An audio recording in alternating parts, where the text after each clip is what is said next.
शिरोमणी आचार्य श्री विद्याधर मुनि महाराज की, आचार्य श्री आठवले मुनि महाराज की, साक्षात विराजमान परम पूज्य मुनि श्री 128 मुनि महाराज की, उत्तम संयम धर्म की। नमस्ते गुरुदेव, नमस्ते गुरुदेव। मैं आपसे सकल समाज की ओर से निवेदन करता हूँ कि आप अपने अमूल्य वाणी से हमें अभिभूत करें। नमस्ते गुरुदेव, नमस्ते। धर्म से है प्यार तो हर पल ये कहना चाहिए, मैं रहूं या ना रहूं जिन धर्म रहना चाहिए। धर्म से है प्यार तो हर पल ये कहना चाहिए, मैं रहूं या ना रहूं जिन धर्म रहना चाहिए। सिलसिलाए बाद मेरे योगी चलना चाहिए, मैं रहूं या ना रहूं जिन धर्म रहना चाहिए। मेरी नस नस तार कर दो और बना दो एक सितार। राग मुझ पे ये तो छोड़ो झंझनाओ बार बार।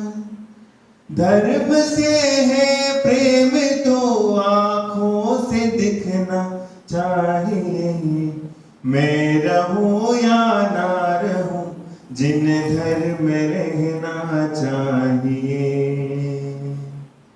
पीस दो मुझको मिला दो रास्तों में खेत में, चूरा चूरा बिखर मेरा पर्वतों में रेत में। अपनी मिट्टी में मेरा अस्तित्व मिलना चाहिए, मैं रहूं या ना रहूं जिन धर्म रहना चाहिए। धर्म से है प्यार तो हर पल कहना चाहिए,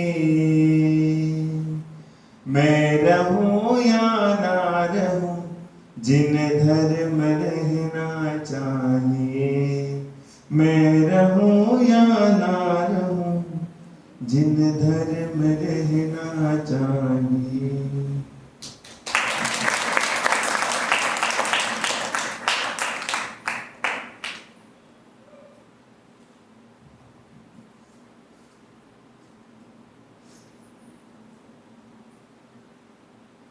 ओम नमः सिद्धेभ्यः, ओम नमः सिद्धेभ्यः, ओम नमः सिद्धेभ्यः।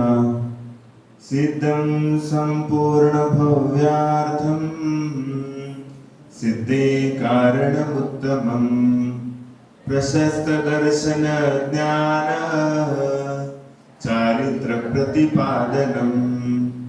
अरिहंत जय जय सिद्ध प्रभु जय जय,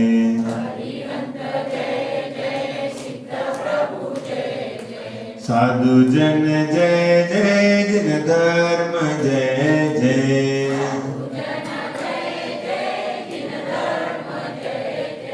अरिहंत मंगलम सिद्ध प्रभु मंगलम,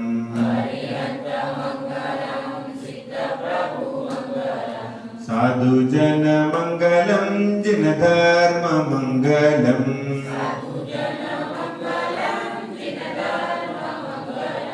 अरिहंत उत्तमा सिद्ध प्रभु उत्तमा,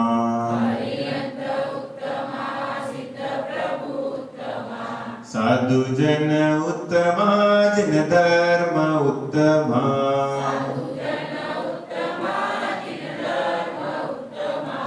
अरिहंत शरणा सिद्ध प्रभु शरणा,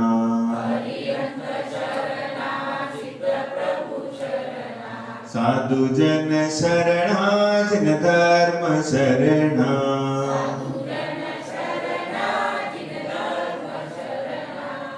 आपने आपको आपको आप में भर लिया, आपने आपको आप में भर लिया, चेतना को स्वयं में प्रखर कर लिया, चेतना को स्वयं में प्रखर कर लिया।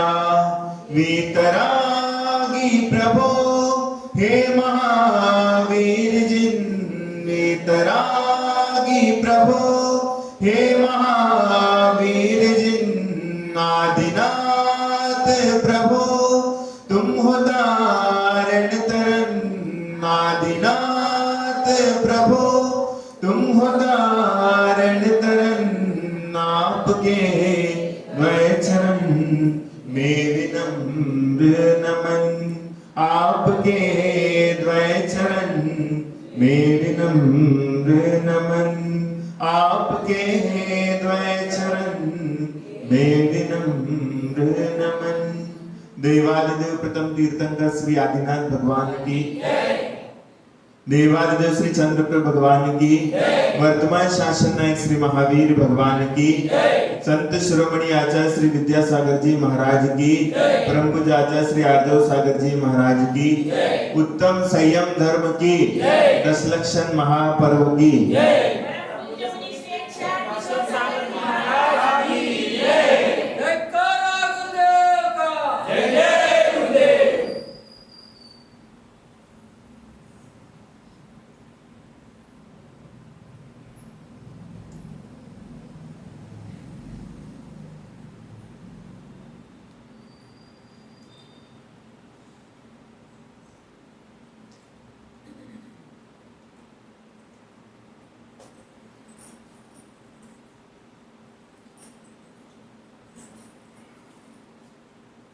शील नशीले द्रव्य के सेवन से नश जाए, शील नशीले द्रव्य के सेवन से नश जाए, संत शास्त्र संगति करे और शील कस जाए, संत शास्त्र संगति करे और शील कस जाए। बताते हैं कि आज का उत्तम संयम धर्म है, और संयम धर्म अपने लिए क्या कह रहा है कि चमक दमक की और तू मत जा नैना मान, चमक दमक की और ही मत जा नैना मान, दुर्लभ जिनवर रूप का करना निष्दिन पान, दुर्लभ जिनवर रूप का करना निष्दिन पान। आज का संयम धर्म आपके लिए उपदेश दे रहा है कि चमक दमक की ओर देखने का जरूरत करना नहीं चाहिए, प्रयास नहीं करना चाहिए, पुरुषार्थ नहीं करना चाहिए, और उसके लिए कार्य भी नहीं करना चाहिए। अगर चमक दमक की ओर जाने का प्रयास करते हैं तो आप अपनी ही तत्व से क्या हो जाते हो, भटक जाते हो। आप अपने तत्व से भटक करके दूसरी चीजों को ग्रहण करने की चेष्टा कर लेते हो। इसलिए आज का संयम धर्म आपके लिए क्या कह रहा है कि शील को आपको क्या करना है, बनाना है, शील को व्यवस्थित क्या करना है, खड़ा करना है। अगर शील को खड़ा करना है, बनाना है, मजबूती देना है, तो मजबूती देने के लिए क्या करना चाहिए, आपको संत शास्त्रों की संगति करना चाहिए। और जब आप संत शास्त्र की संगति करते जाएंगे तो आपका शील क्या हो जाएगा, कस जाएगा। कस माने क्या है, वो अपने आप में मजबूती को प्राप्त हुआ करेगा। इसलिए संतों की वाणी और शास्त्र की क्या है बात, ये जो व्यक्ति मने उतारता है अपने जीवन में, उसका शील जो है वो कभी दुश्शीलता को प्राप्त नहीं हो सकता। और आज का संयम धर्म आपके लिए कह रहा है कि संयम माने क्या है, इंद्रियों के ऊपर निरोध करना, इंद्रिय निरोधा संवरहा, लेकिन हम कहेंगे इंद्रिय निरोधा संयमः। जो इंद्रियों का निरोध करता है वही उत्तम संयम धर्म को प्राप्त कर सकता है। संयम और तप अलग बात है। इसलिए कल का तप धर्म है और आज का संयम धर्म है। संयम धर्म आप लोग समझते हो कि मैं उपवास कर लिया तो मेरा संयम धर्म हो गया, नहीं। हाँ, आपने क्या कर दिया, आपने कुछ रसों का त्याग कर दिया, आपने नीरस भोजन कर लिया, तो ये आप क्या कहते हो, मैंने संयम का पालन कर दिया। तो ये संयम की श्रेणी में नहीं आएगा, ये तो तप की श्रेणी में आएगा। कल हम इसके बारे में बताएंगे।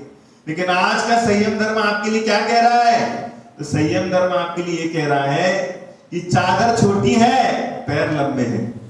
चादर छोटी है और पैर लंबे हैं, तो क्या है, तो पैर बाहर निकलेंगे, निकलेंगे कि नहीं निकलेंगे?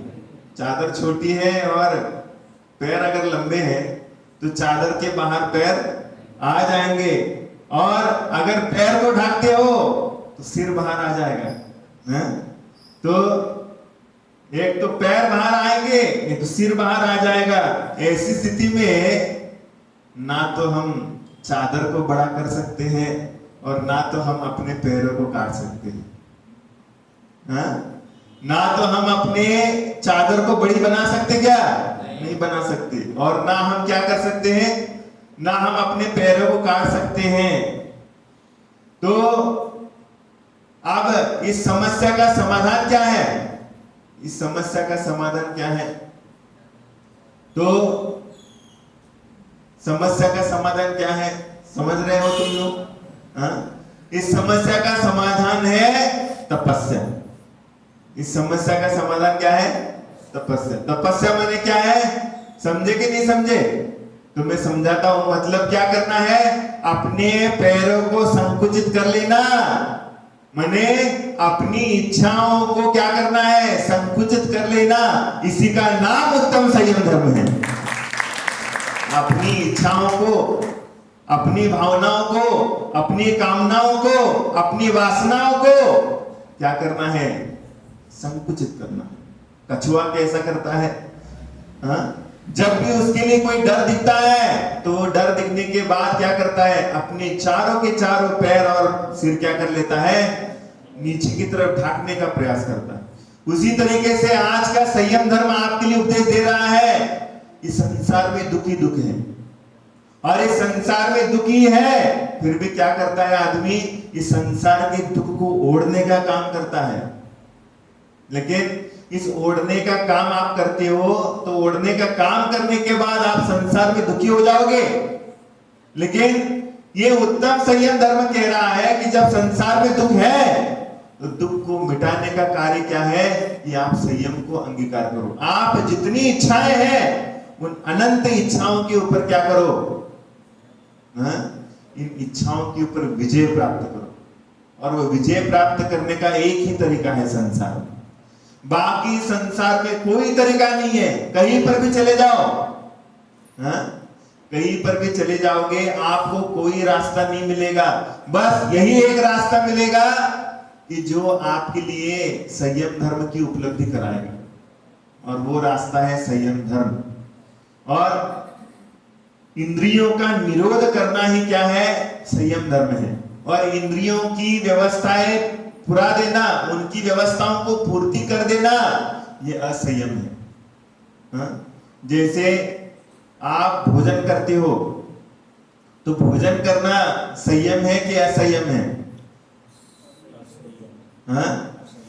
असंयम है कि संयम है, हाँ? भोजन करना संयम है कि असंयम है, बोलो, हाँ? बोलो ना, नहीं समझे? असंयम। भोजन करना संयम है कि असंयम है? कितने लोग कह रहे हैं संयम है, हाथ ऊपर उठाओ। एक व्यक्ति कह रहे हैं, और कितने लोग कह रहे हैं असंयम है? तो क्या है, बहुमत का जमाना है, हाँ? इसलिए बहुमत के जमाने के साथ चलना पड़ता है। लेकिन हम तुम्हारे बहुमत से सहमत थोड़ी रहेंगे, हम तो अपने आगम से सहमत रहेंगे। तो कहते हैं भोजन करना भी असंयम है, भोजन करना भी क्या है, असंयम। लेकिन मैं 10 बार भोजन करता हूं, अब 10 बार की जगह पर मैं एक ही बार भोजन करूंगा, ये क्या हो गया, ये संयम हो गया, हाँ? मैं 10 बार भोजन करता हूं तो मैं 10 बार की जगह पर क्या करूंगा, 1 बार भोजन करूंगा, ये संयम हो गया। और मैं 10 बार भोजन करता हूं तो मैं 20 बार भोजन करूंगा, ये क्या हो गया, संयम हो गया। इसलिए एकादशी दुगना खासी, मैंने 2 बार खा रहे तो भैया ये संयम नहीं है, इसके माध्यम से आपको कुछ भी भला होने वाला नहीं। तो आपको क्या करना चाहिए, आपकी इच्छाओं को कम करना चाहिए। जैसे आप हर दिन 4 बार खाते हो तो अभी आपको 1 ही बार भोजन करना, ये संयम है।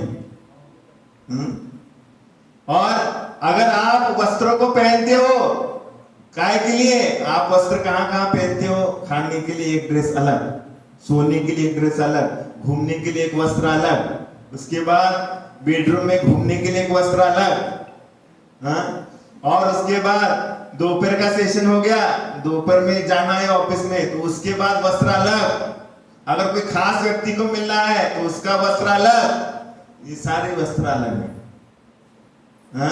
तो ये सारे वस्त्र अलग है, लेकिन अलग होने के बाद भी मैं क्या करूंगा, उसकी मर्यादा करते जाऊंगा। तो ये मर्यादा करते जाओगे तो ये आपके संयम धर्म के अंतर्गत चीज आएंगी, और आप ये अमर्यादित कार्य करते जाओगे, आप जैसे बने तैसे चीजों का इस्तेमाल करते जाओगे तो ये आपके असंयम की श्रेणी में आएगा, आपकी ये असंयम की श्रेणी में आएगा। इसलिए बताते हैं साधना करना है तो साधना कभी भी दूसरे के लिए नहीं होती। साधना जो करी जाती है, कोई कहेगा महाराज जी मेरे लिए कोई ऐसा मंत्र बता दीजिए कि जिसके माध्यम से मेरे बेटे की बुद्धि अच्छी हो जाए, तो संसार में ऐसा कोई भी मंत्र नहीं है। किसी के भी पास चले जाओ, साक्षात आप तो कह रहे हैं ऊपर बैठे चंद्रपुर भगवान के पास चले जाओ और कहो भगवान मेरे लिए ऐसा कोई मंत्र दे दो जिसके माध्यम से मेरा बेटा जो है वो क्या हो जाए, उसकी बुद्धि पलट जाए, वो क्या है, बुद्धू से बुद्ध बन जाए। ऐसा कोई तो मंत्र दे दो, तो ये मंत्र भगवान के पास नहीं। क्योंकि जो भी करना है तुम्हें अपने लिए ही करना पड़ेगा। अगर तुम ऐसा करोगे तो डॉक्टर के पास जाओ, कहने लगे कि मेरा बेटा बीमार है, आप मेरे लिए गोली दे दो, मेरे लिए गोली दे दो और मेरे बेटा बीमार होना, मैंने बीमार जो है वो ठीक होना चाहिए। ऐसी दवाई आप मांगा करो।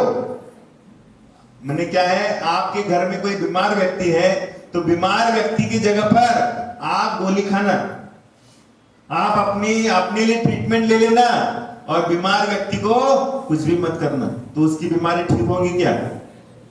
उसकी बीमारी ठीक नहीं हो सकती।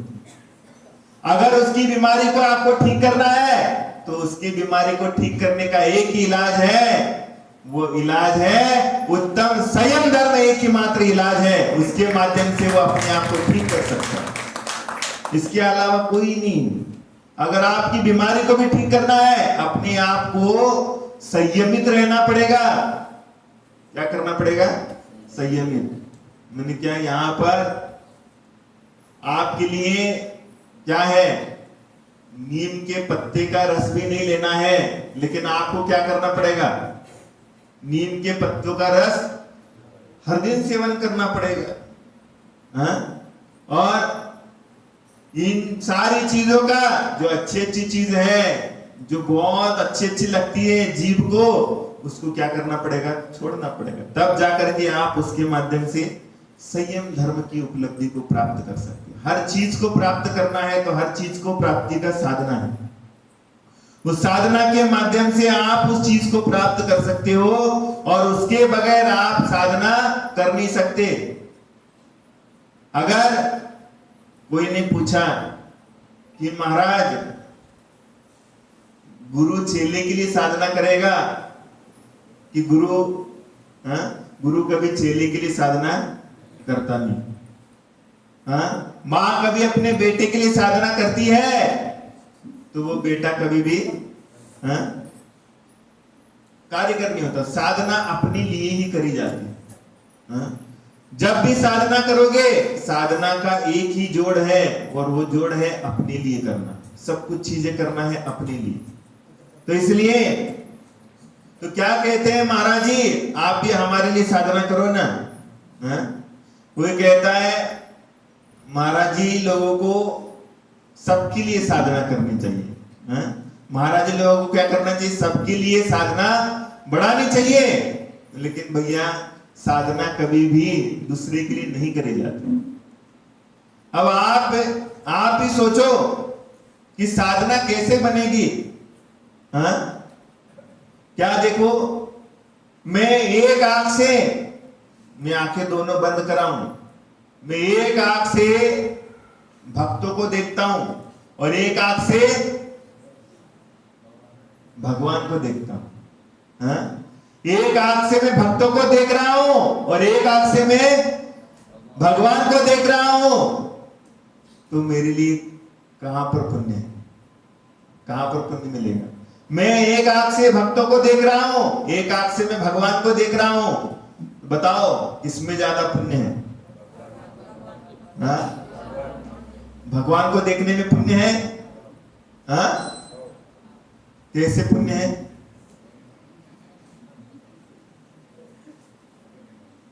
कैसे पुण्य है? भगवान को देखने में कैसे पुण्य है?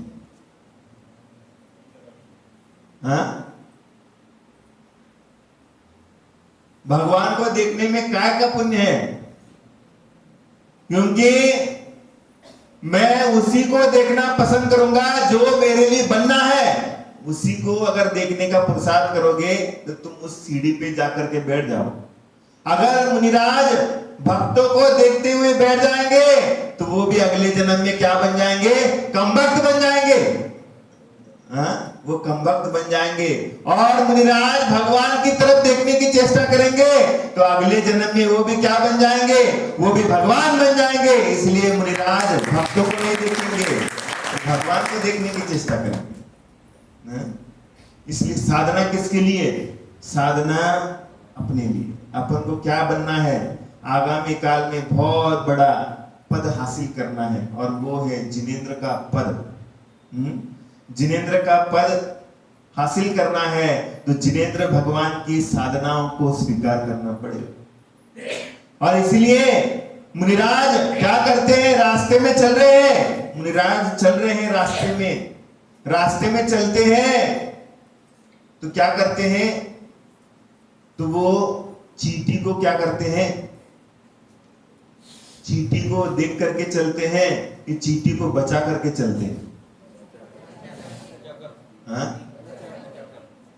चींटी को बचा करके चलते हैं क्या देख करके चलते हैं?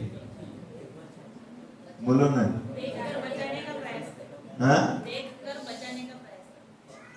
चींटी को देख करके चलते हैं और ये कह रही है देख करके बचाने का तय प्रयास करते हैं। तो भैया महाराज जी जो है चींटी को देख करके चलते हैं, लेकिन वो चींटी में ये देखते हैं ये भी आगामी काल में बनने वाले सिद्ध परमात्मा है।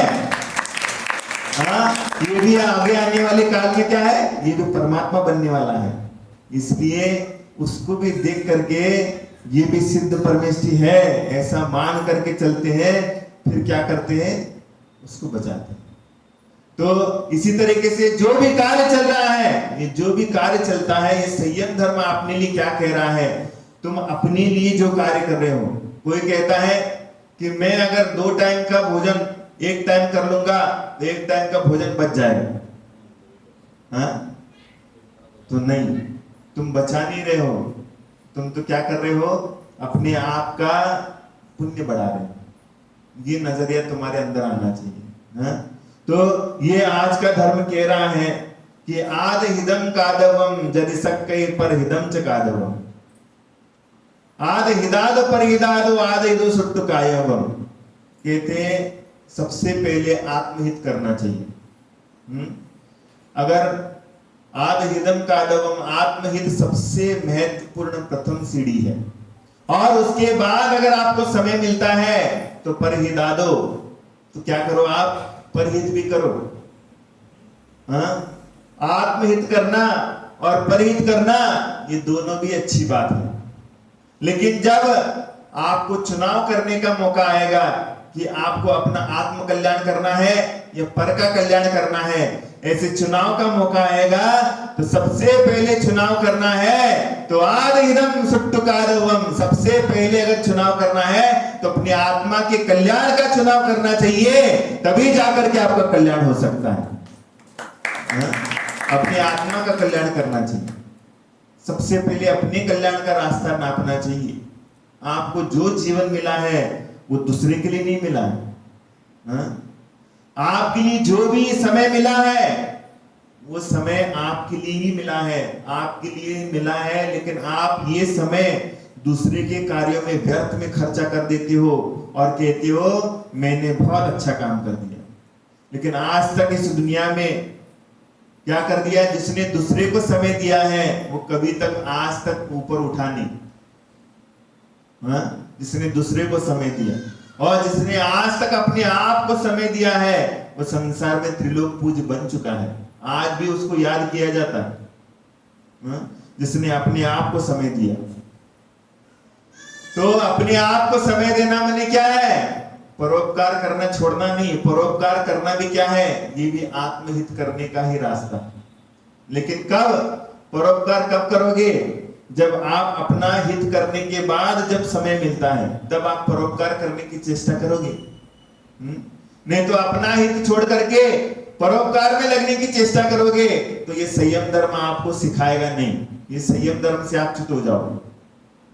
तो इसलिए क्या हुआ, एक बार बताया गया, गौतम स्वामी अपने गुरु से पूछते हैं, भगवान महावीर स्वामी से, कि हे स्वामी बताइए कि हमारा कल्याण कैसे होगा, क्योंकि संसार में जो भी कार्य करते हैं उसमें पाप ही पाप होता है, पाप के अलावा इस संसार में कुछ भी नहीं होता। तो बताइए, कतम चरे कतम चित्ते कतमासे कतम सये कतम भुंजेच भाजिज भासेज जेन पावम न बज्जति। कहते हैं कतम चरे माने कैसे चले, कैसे बैठे, कैसे उठे, कैसे सोए, कैसे भोजन करे, जिसके माध्यम से मेरे लिए पाप कर्म का बंध ना हो। ऐसा किसको पूछ रहे हैं? महावीर स्वामी से पूछ रहे हैं।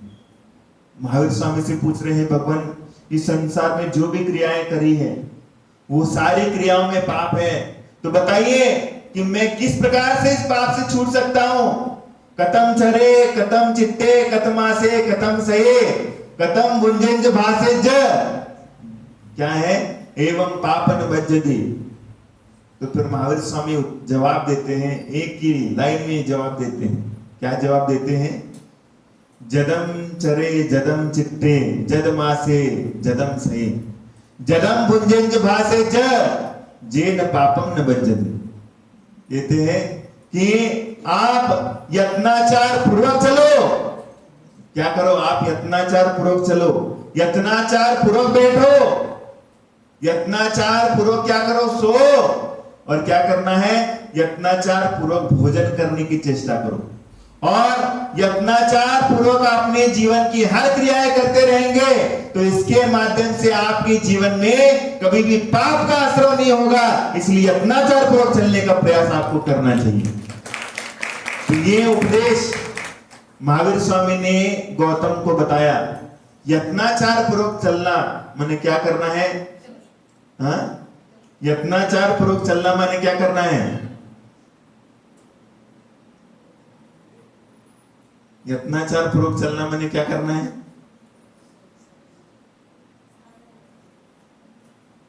यत्नाचार माने देखभाल के चलना है, संयम पूर्वक चलना है, जीवों को बचा करके चलना है। जहां पर जीव है वहां से हट करके रास्ता नापने की चेष्टा करना है। चलना है तो देख के चलो, बैठना है तो बैठ के बैठो, ऐसा नहीं कि आके बैठ गए। चल रहा है तो आगे ऊपर देख करके चल रहा है, तो नहीं, आपकी नजर हमेशा नीचे चाहिए, नीचे की तरफ देखे चलना चाहिए। नीचे देखे 3 गुण, पड़ी वस्तु मिल जाए। नीचे देखे तीन गुण पड़ी वस्तु मिल जाए, ठोकर लागे से बचे, जीव जंतु बच जाए। ठोकर लागे से बचे, जीव जंतु बच जाए। नीचे देख करके चलने के तीन फायदे हैं। एक तो सबसे पहला फायदा है, हाँ? नीचे देख के तीन, पड़ी वस्तु मिल जाए। हाँ? अगर कोई वस्तु गिर गई, दूसरे की नहीं, हाँ? दूसरे की वस्तु नहीं, अपनी वस्तु अगर गिर गई तो वो क्या मिल जाती है, वहां पर मिल जाए, पड़ी वस्तु मिल जाए। ठोकर लागे से बचे, और ठोकर लगती क्या है, नीचे देख करके चलने से ठोकर नहीं लगेगी, और जीव जंतु बच जाए। इसके माध्यम से क्या बच जाता है, जीवों की रक्षा हो जाती है। मन एक काम, हाँ, मन एक कार्य है और तीन काम हो जाते हैं, हाँ? तो इस तरीके से एक कार्य के माध्यम से तीन कार्य हुआ करते हैं। तो इसलिए आपको यत्नाचार पूर्वक हर कार्य करना चाहिए। और यत्नाचार्य माने क्या, देखभाल करके आप हर कार्य करते जाओगे तो आपके लिए पाप कर्म का आश्रम नहीं होगा। देख के चलोगे तो पाप का आश्रम होगा, होगा क्या, नहीं होगा। उसके बाद देख के बैठोगे, देख के बैठोगे, कहीं चटाई पे बैठना है तो चटाई को उठाओ, नीचे जीव तो नहीं है, कोई चींटी गई है क्या, कोई कीड़ा गया है क्या, देख करके बैठोगे तो आपको उसको मारने का पाप नहीं मिलेगा।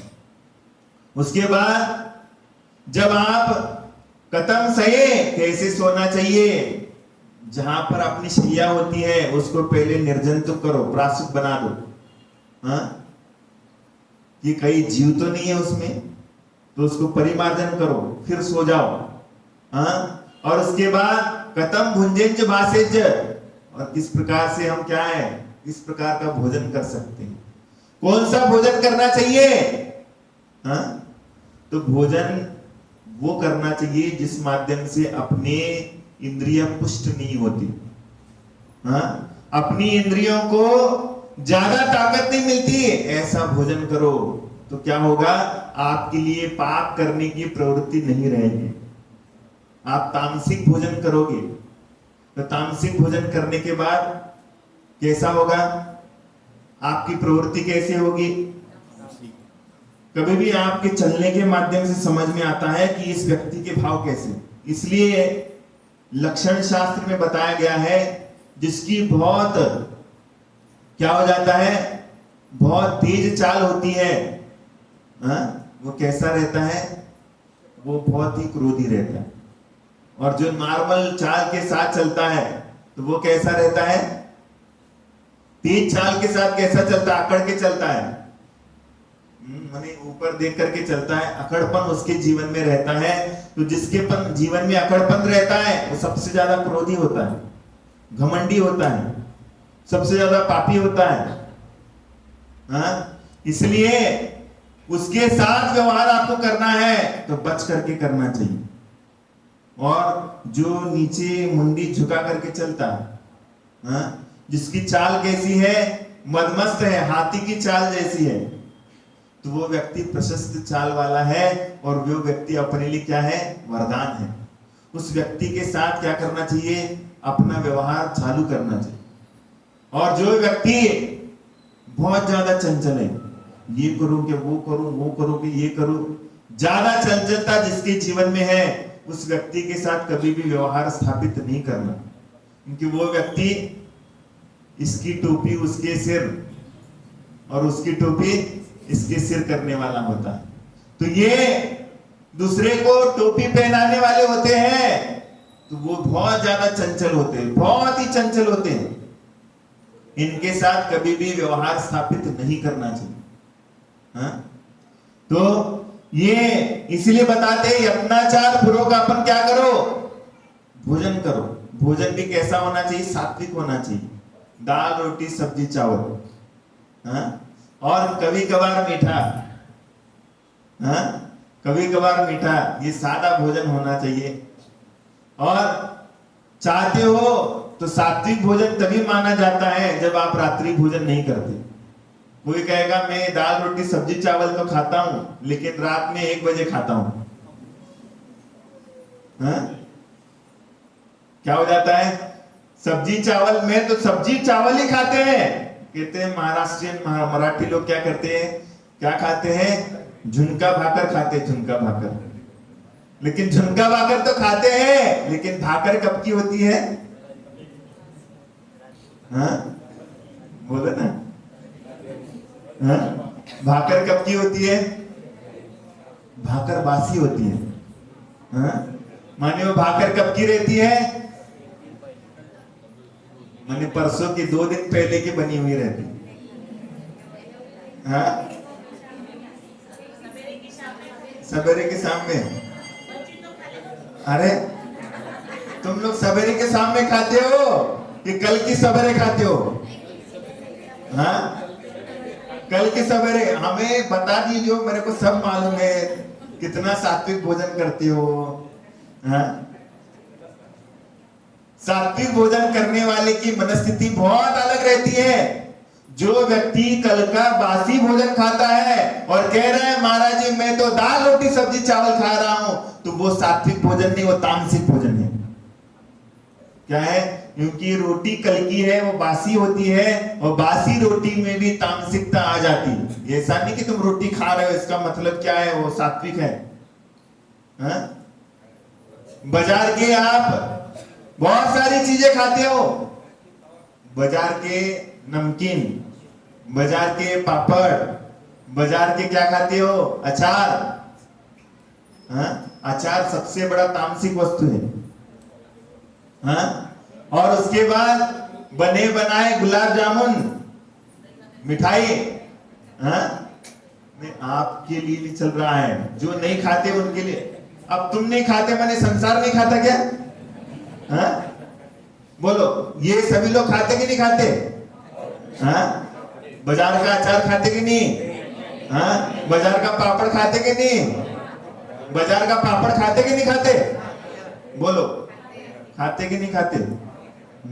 बाजार का सेव खाते कि नहीं? खाते कि नहीं खाते? सब खाते हो। हाँ? और उसके बाद क्या है? लड्डू जो है, लड्डू 15 दिन पहले के रहते हैं। लड्डू कब के रहते हैं? 15 दिन पहले के रहते हैं, और आज अपन खा रहे हैं। अरे बहुत अच्छा लगता है लड्डू। हाँ? तो ये जो चीजें हैं, आप बस ये समझ रहे हो कि मैं सात्विक भोजन कर रहा हूं, दाल रोटी सब्जी चावल खा रहा हूं, लेकिन ये चीजें अगर कल की है, बासी है, तो वो सात्विक नहीं है, वो तामसिक प्रवृत्ति में आ जाती है।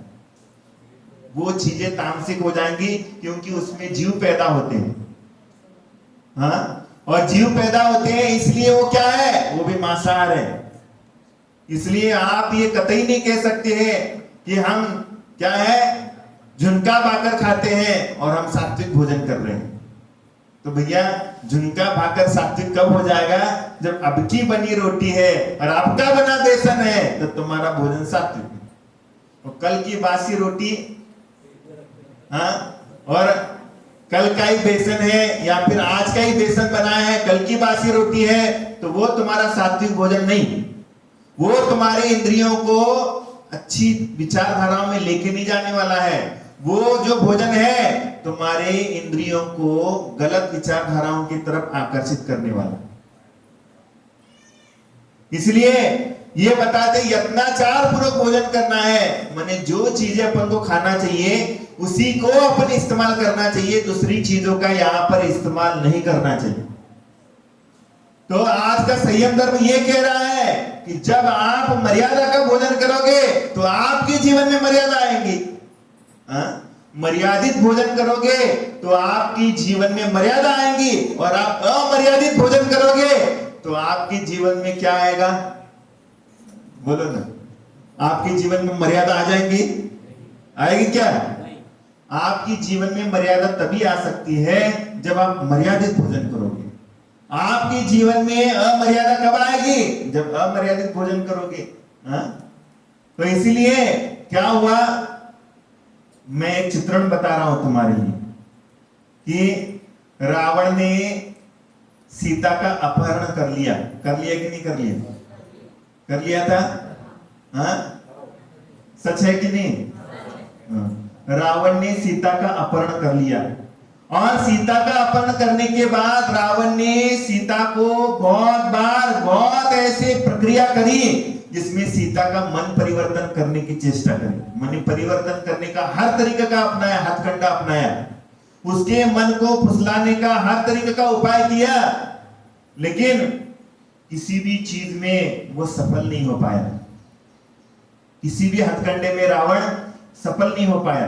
तो सफल नहीं हो पाया तो उसने क्या कर लिया? अब एक महामायावी राक्षस जिसका नाम था कालनेमी, कालनेमी नाम का राक्षस था, उसके पास रावण गया और रावण जाने के बाद क्या किया?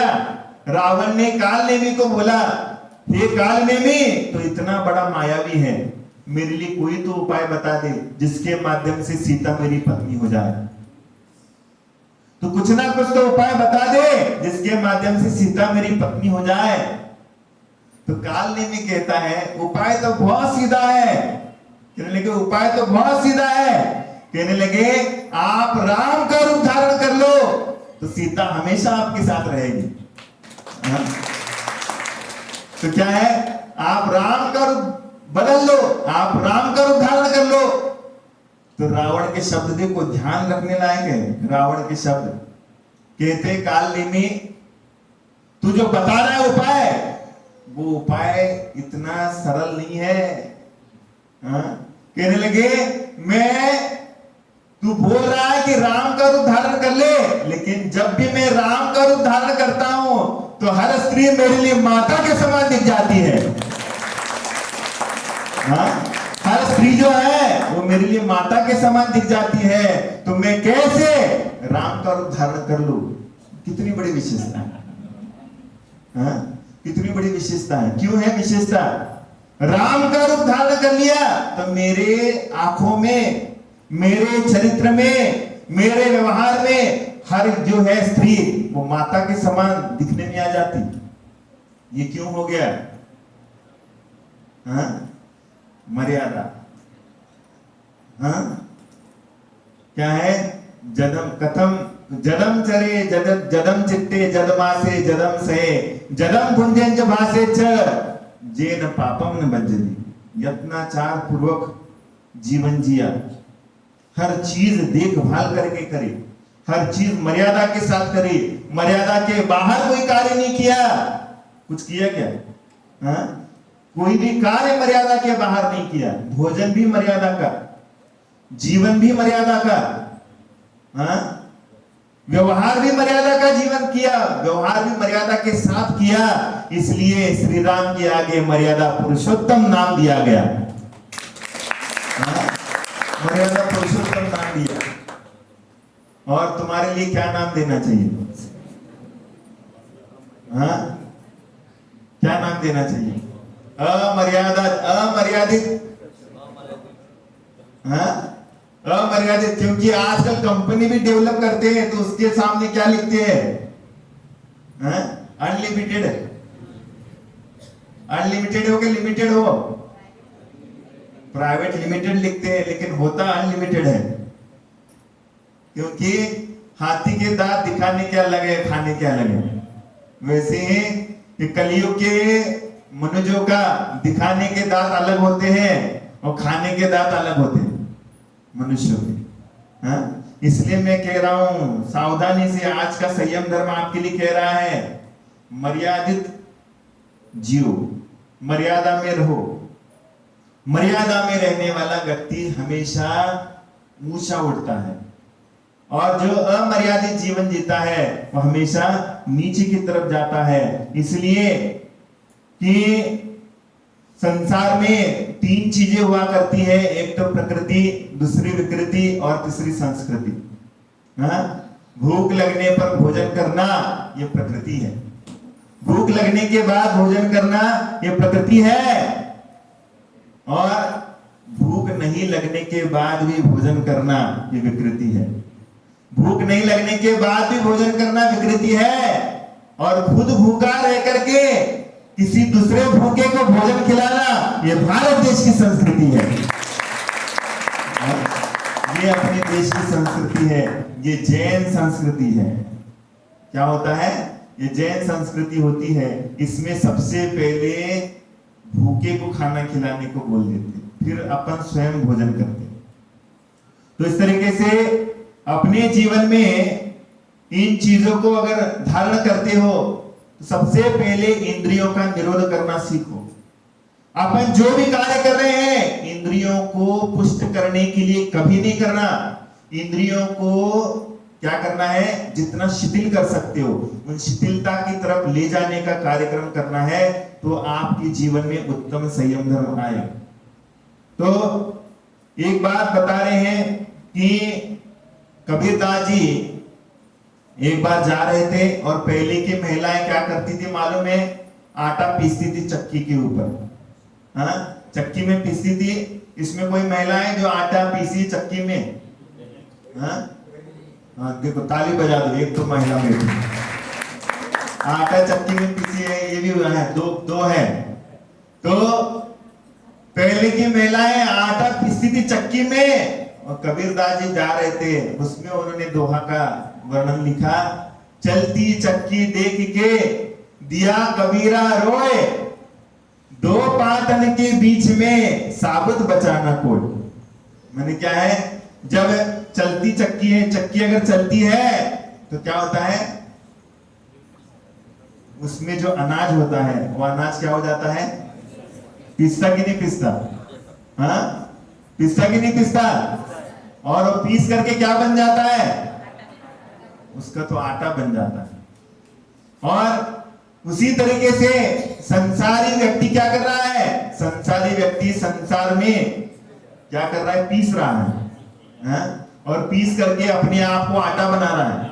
और ये देख करके रोए वो। लेकिन हम आपको बता रहे हैं, हम आपके लिए रोने के लिए नहीं आ रहे हैं, हम आपके आंसुओं को पोंछने के लिए आए हैं।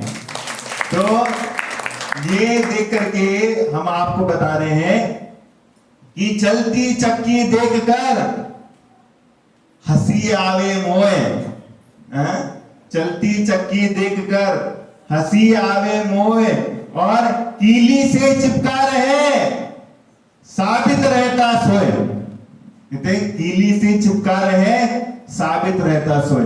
माने बताते हैं जो ये चक्की है, ये चक्की संसार चक्र है, और संसार चक्र में जो बीच में कील होता है वो कील क्या है? वो धर्म का सूचक है। इस संसार के चक्रव्यूह में जो घूम रहा है वो अगर कीले की संगति करेगा, माने धर्म की और भगवान की संगति करेगा, तो इस संसार के चक्रव्यूह में उसका कोई बाल बाका करने वाला नहीं होता है। वो अनाज साबुत का साबुत बना रहता है। रहता कि नहीं रहता? हाँ, क्यों रहता है? क्योंकि वो अनाज सोच रहा है कि मैं इंद्रियों के विषयों की तरफ नहीं जाऊंगा। वो अनाज क्या कह रहा है? मेरे को इसके संसार की इंद्रियों की पुष्टि करने वाले विषयों की तरफ जाना नहीं, मेरे लिए तो भगवान की चरण शरण है। इसलिए भगवान की चरण पकड़ करके बैठा है, तो उसके लिए कोई बाल बाका करने वाला नहीं है। क्या उसको पिसने वाला कोई है क्या? इसलिए संसार में जिसको जिनेंद्र भगवान की वाणी समझ में आई, अब उसके लिए कोई भी दुख नहीं है। संसार का कुछ भी दुख नहीं आएगा उसके जीवन में। और जिसके लिए संसार का चक्र भी मालूम नहीं है, उसके लिए संसार का सारा दुख सामने आकर के खड़ा हो जाएगा। इसलिए मैं आपको बताना चाहता हूं, जो एक बार एक उदाहरण देता हूं तुम्हारे लिए, कि संसार में अपन क्या करते हैं, उसका फल क्या मिलता है। एक बार भगवान महावीर स्वामी और गौतम, ये दोनों विहार कर रहे थे। गौतम स्वामी और महावीर स्वामी क्या कर रहे थे? दोनों विहार कर रहे थे। और विहार करते करते ऐसा हुआ कि एक व्यक्ति जो है नदी के किनारे मछली पकड़ रहा था। क्या कर रहा था? मछली पकड़ रहा था। और मछली पकड़ रहा था, गौतम स्वामी महावीर स्वामी से पूछते हैं, हे भगवान, ये जीव तो साक्षात जीव हिंसा कर रहा है, मछलियों को पकड़ रहा है, क्या इसको अकल नहीं है कि इसका भव आगे बिगड़ने वाला है? ये साक्षात पाप को निमंत्रण कर रहा है। इसका आगे भविष्य क्या होगा? तो कहने लगे, महावीर स्वामी कहने लगे, कुछ कुछ बातें होती है, वो बातें एकदम से नहीं बताई जाती, समय आने के बाद बताई जाती। कहने लगे, मैं इसका जो जवाब है मैं तुम्हें अभी नहीं दूंगा, समय आने पर मैं इसका जवाब दूंगा। तो क्या होता है, तो वो विहार करके आ जाते हैं और बहुत समय हो जाता है, और बहुत समय हो जाने के बाद एक बार ये पुनः दोनों विहार करती हुई जा रहे हैं, और विहार करती हुई जाते समय एक हाथी है वो गिर गया, और गिरा है, गिरने के बाद उसके पूरे के पूरे बदन में जो है कीड़े लगे हैं। उसके पैरों में कीड़े हैं, कीड़ लग गई पूरी की पूरी, और उसके बाद उसके पूरे बदन को क्या कर रहे हैं, कीड़े मकोड़े क्या कर रहे हैं, काट करके खा रहे हैं, और वो मरणासन्न अवस्था में पड़ा है, माने मरने की कगार पे जाके पहुंच गया है। तब गौतम स्वामी पूछते हैं, इस हाथी का कैसा पाप कर्म का उदय है कि इसके लिए इतने सारे कीड़े मिलकर के खा रहे हैं, और ये अपनी स्वयं की रक्षा नहीं कर पा रहा है, ऐसा इसका कौन सा पाप कर्म का उदय है? तो महावीर स्वामी कहते हैं, गौतम तुम जो पूछ रहे हो ना, तो तुम याद कर ले, आज के 4 साल पहले एक व्यक्ति था जो क्या कर रहा था, मछली पकड़ रहा था। वो मछली पकड़ने वाला जो व्यक्ति था वही मर करके हाथी बन गया है। क्या है? वही मर करके हाथी बन गया है, और ये जो कीड़े काटने वाले जो उसको क्या कर रहे हैं, काट काट करके खा रहे हैं, ये काट काट करके खाने वाले कीड़े नहीं है, ये पूर्व जन्म की मछलियां हैं। हाँ, जो इसने इनको पकड़ पकड़ करके मार के खाया था, जो क्या है, इनको पकड़ के मार के खाने का चेष्टा करी, इनको मारा था, तो वो जो कीड़े, वो जो मछलियां थी, वो मछलियां मर करके कीड़े बन गए हैं, और कीड़े बन करके ये उसी को काट करके खाना चालू कर रही है। इसलिए अपना अपना कर्म जो है वो अपने आप को ही खाता है। इसलिए अपन को क्या खाना चाहिए, ये भी बहुत विज्ञान है, विवेक की बात है, कौन सी चीज अपन को खाना चाहिए। इसलिए बाजार के मैगी, बाजार का पिज्जा, बाजार का चाउमीन, बाजार का सॉस, टमाटर सॉस रहता है, बाजार की जो भी चीजें होती है, बाजार के बिस्किट होते हैं, ये सारी चीजें खाने वाले अगले जन्म में क्या बनेंगे? अगले जन्म में जाकर के सुअर बनेंगे, क्योंकि सुअर की चर्बी मिलाते ना उसमें, क्योंकि सुअर की चर्बी होती है। मैगी खाता है, जो मैगी खाएगा वो सुअर की चर्बी खाता है, और सुअर की चर्बी के बगैर मैगी बनती नहीं। तो आप वो खाओगे तो आप निमंत्रित अपने आप के लिए कर रहे हो कि आप अगले जन्म में उस पर्याय में जाओगे, और आप वहां पर जाकर के सुअर की पर्याय में जाकर के आपके ही मांस के माध्यम से मैगी बनाई जाए।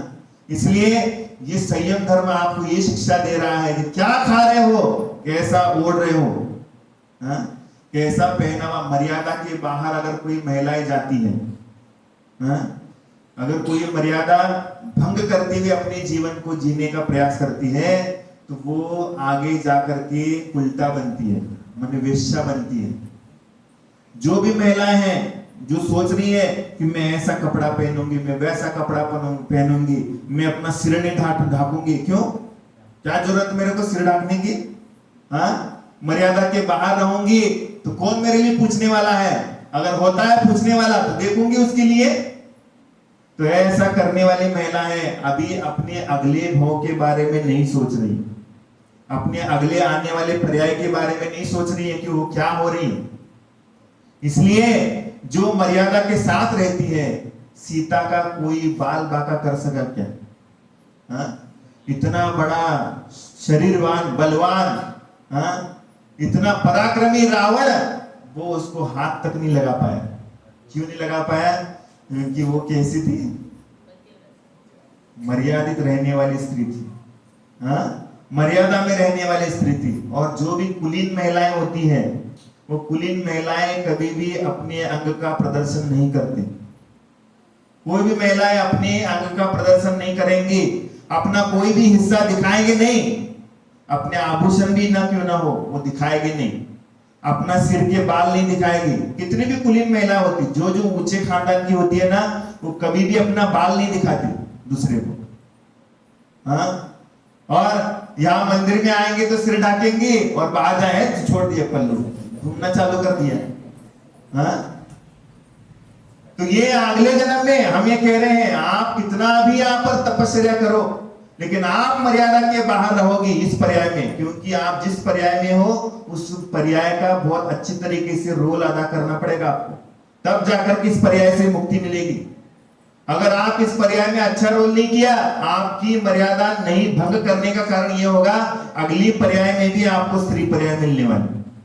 इसलिए बाहर जाने के बाद भी मर्यादित जीवन जीना है। कैसे? जब बाहर जाओगे, घर में भी रहोगे, किसी के लिए अपने बाल नहीं दिखने चाहिए। हाँ, तो उसके बाद अपने कभी भी कैसा है, अंग का प्रदर्शन नहीं, अपना जो भी अंतरंग वस्त्र होता है वो भी मर्यादित होना चाहिए। उसमें भी कोई ऐसी डिजाइन नहीं होना चाहिए जिसमें कोई आकर्षकता पैदा हो, तभी तो मर्यादित रहेगा, तुम्हारी तो दृष्टिकोण तुम्हारी अच्छी रहेगी देखने की।